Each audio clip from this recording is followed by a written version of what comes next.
Për mu kjo s'ka më kuptim se si çdo herë njerëzimi reagojnë me emocione rreth Bitcoinit, se si çdo herë i bëjnë njëjtat gabime. Kur bisedojmë për Bitcoinin, duhet pak që çdo kush nga ju që të ndaj 1 orë, 2 orë ose 3 orë të analizoj mirë se çka do me thonë Bitcoini, se si funksionon Bitcoini, ose vë preferoj të gjithë ju që jeni fillestar të lexoni librin Bitcoin Standard.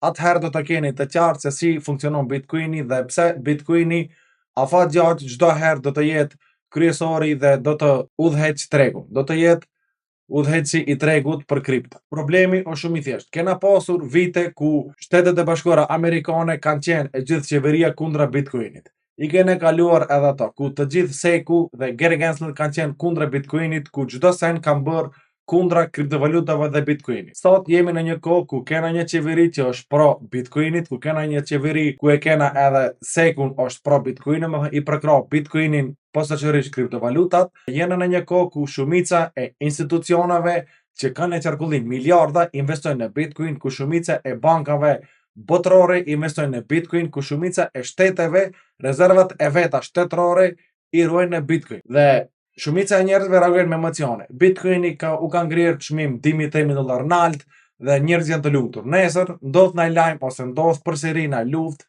siç është duke ndodhur kohën e fundit, normalisht Bitcoini bie $1,000, $2,000, $3,000 ose edhe $10,000.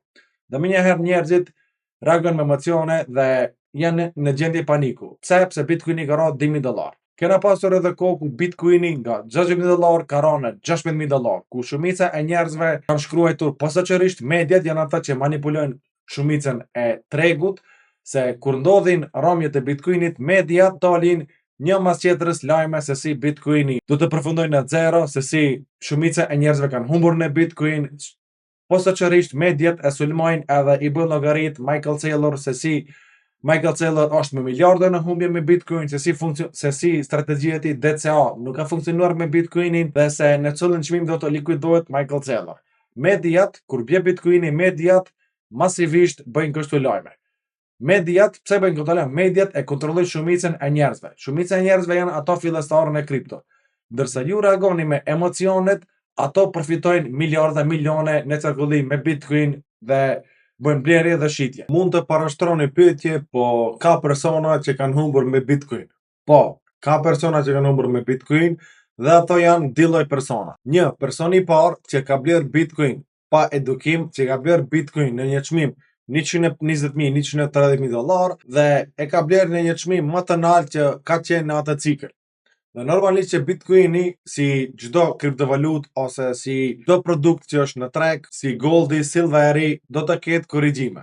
Dhe Bitcoini prej një çmim $120-30,000 bie poshtë. Bie një çmim si që në për momentin $63-64,000. Dhe çka ndodh?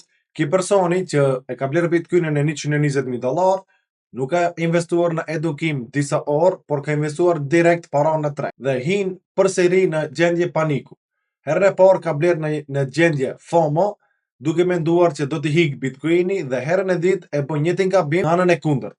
E shet Bitcoinin se nisin mediat, siç e thash më herët, të bëjnë lajme se Bitcoini do të përfundojë në zero, se të gjithë humbin në Bitcoin, dhe ki çka bën, i lexon disa lajme dhe vendos që të shes Bitcoinin me humbje. Personat e dytë që humbin në Bitcoin janë ato persona që miren me future, me trade ose me lev.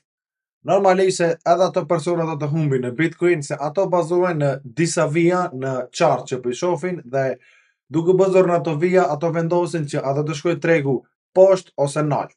Këtë është në rregull, ato vija funksionojnë, është në rregull, këtë pajtohem me ju, derisa vjen momenti që Trump i thot, sot ne do të sulmojmë Iranin, dhe çka ndodh? Vijat e tuja në chart, duke menduar që do të shkojnë nalt, Trumpi e shpall lajmin se sot do të sulmojmë përsëri Iranin dhe bie Bitcoini poshtë. Dhe çka ndodh? Likuidohesh brenda sekundave. Ju duhet ta kuptoni edhe një gjë.